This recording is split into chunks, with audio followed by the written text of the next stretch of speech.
everyone, this is Mindy Egan for Lawnfawn, and in today's video, we are creating a heart-shaped pouch. Some of the products I'm going to be using today is the I Heart Pandas stamp and die set, the Heart Pouch die, then I have the Cloudy stencil and also the Grassy stencil to help create my scene. The first thing I did is take the Heart Pouch, that main die piece, the biggest one, and I die cut it 2 times from 80-pound white cardstock. We are going to be creating a scene on just one of these. When you die cut out your pieces, the die provides on the cardstock some scored lines, and we will work with those a little bit later, but I did want to point them out because I'm going to be masking off those areas. I only want that front heart shape. So I'm masking off those areas using some Post-it tape, or you can use some Post-it notes, and that's also helping hold my cardstock down to my glass work surface. Now I'm going to bring in the grassy stencil, and I'm lining that up towards the bottom where the point of the heart is, and I held that down with some washi tape.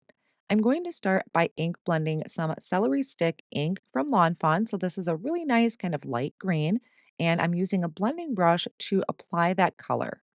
I like to add a little variation in my color, so I am going to bring in cilantro ink, so it's a little bit darker, and I'm going to apply this down towards the bottom. I usually will start off of the cardstock and kind of work my way onto it so I don't come in too harsh. I'm going to leave it so that the top of the grass is going to be kind of lighter than the bottom portion. Now I shifted my stencil down so it's going to mask off that area that I just ink blended. And then I'm going to bring in the cloudy stencil and kiddie pool ink. I'm going to have just kind of this nice, soft, cloudy scene in the background. Kiddie pool is a nice light blue for that. Once again, just using the blending brush and blending on the clouds. And again, I like to start on the stencil and work my way onto the cardstock. Now, a really good thing about this stencil is you can use all the different sides to get that cloudy effect, or you can flip it over and use the other side. If you decide to do that, make sure you clean your stencil first so you don't transfer any of that residual ink. After I've worked my way down the front of that panel, I'm going to remove the cloudy stencil and just come up where the grass is and add a little bit of that blue to complete the scene. I can then remove my Post-it tape, and now I have this perfectly masked off scene. Here are my two pieces. So one of them is going to be the back, which is where you could write your message, or if you want to stamp an additional message. But on one of those panels, doesn't matter which one, you just need to trim off that smaller tab at the bottom. Then I'm going to go through and fold along all of those scored lines. You'll be able to see them really well in person and just kind of fold them over. I am reinforcing those folds with my bone folder. And up on top here, you will need to kind of pinch it and work it a little bit because it's going to create that really skinny triangle, which is what's going to help fold in to create our box. So I will just go through, finish doing all of those scored lines, and then I'm going to do the same thing on the other piece, just folding all of those the exact same way. This one has that little extra tab at the bottom and reinforcing them with that bone folder. Now, for the front of my box, I am using this adorable little panda and that bamboo from the I Heart Pandas stamp set. I have a scratch piece of 80-pound white cardstock. This is actually some leftover from when I did the die cutting of the heart pouch. And I'm stamping these in the Lawn Fawn Jet Black ink because I do plan on coloring them with alcohol markers.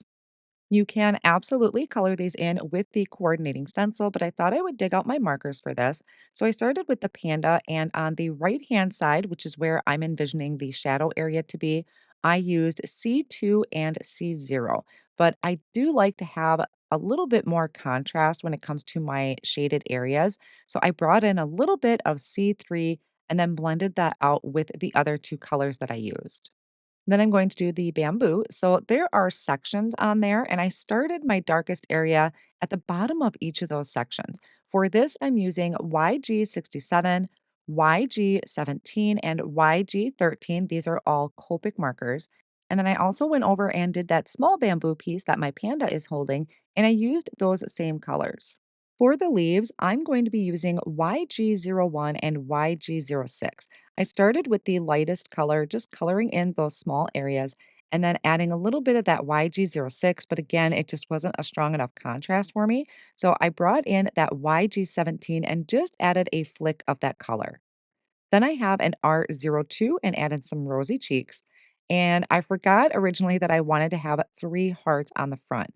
So I did go ahead, stamp those off screen, and I'm coloring them with R24 and R22. Once everything is colored in, I lined up the coordinating die, held them in place with Post-it tape, and die cut them. I want to stamp a sentiment on the front of my pouch, so I need to do this before I actually do the assembly. I brought in my MISTI tool, which has a sticky mat in the bottom of it. You could also use a stamp wheel for this. The main thing is I wanted to make sure that this was staying in place in my stamping positioner because I like to double stamp my sentiments sometimes in case I didn't push down hard enough. And I just used one of those smaller sentiments from that I Heart Pandas stamp set. I made sure to bring in my die cut images so that I got perfect placement of my sentiment.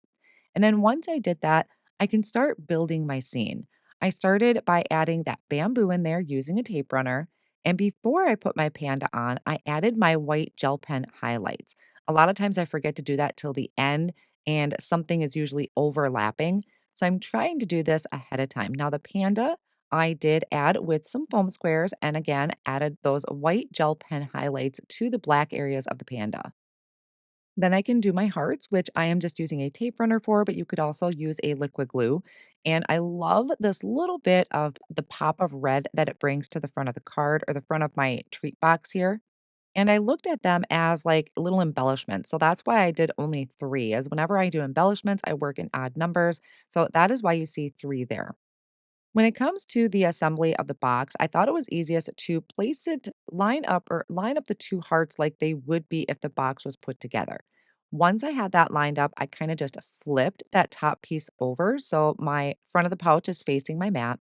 And then I'm going to come in with double-sided tape. This is the 1/4 inch double-sided tape from Lawn Fawn, and I'm going to add it to the back of all of my tabs. So you're going to have two long tabs that you'll need to add it to, and then that one small tab. Then I'm going to flip everything over, make sure that it's still lined up the way it's supposed to so I don't adhere it together incorrectly. Once I know that this is correct, I can start removing the backing of that double-sided tape, lining up the edges, and then pressing down to secure it in place. I'm just working with one tab at a time. So I did that long one first to connect my two pieces. Then I'm coming over to that smaller tab. This is going to tuck in what's going to be the side of the box. And then I can come in and remove the backing from that second longer strip. And this one was a little bit awkward, but it does help to have like a die pick or something with a sharp point to help remove the backing from that. And then I can just secure these two pieces together. So for the most part, our box is put together. I am taking my bone folder and I like to go from the inside and push down, make sure those are really stuck together. And then I can bring in some twine. So this is just some red and white twine that I thought would match nicely with my red hearts. I start from the back, loop it through. You're going to start kind of pinching those side pieces together, loop your string through there, and then go through the front. Now I'm going to do it again for the other side. And I know it kind of looks like I used a little bit too much of the twine, but I'd rather have too much than not enough and have to cut another piece. Plus, I really wasn't sure what was going in this yet at the time, so I wanted to make sure I'm leaving myself enough to be able to untie it and tie it back up without any difficulty. So once I threaded that through, then I can just tie this in the front, and then I'm going to do the whole loop, swoop, pull, and tie a bow. The bow I did fidget with quite a bit when I was playing with it. I don't know, when it comes to bows, I could take hours just playing with it, trying to get it just right, which is funny because after I had tied my bow, I found some snacks in my drawer that I thought would fit in here really well. So after I did all that work, I untied it and I found some starbursts in just various shades of red and pink. These are our favorite flavors out of the Starburst collection, and they fit perfectly. I was able to just open that up enough to tuck in the Starburst, and that's actually only half full, so I could fit some more in there. I retied my bow in the front, and now I have this adorable heart treat box. Now, if you wanted to have a sentiment, you could write that or stamp that on the back before you adhere your pouch together, or you could add a little tag, which is included in the heart pouch collection. Such a really cute and fun way to present a treat to someone either on Valentine's Day or just because. Thank you so much for joining me today.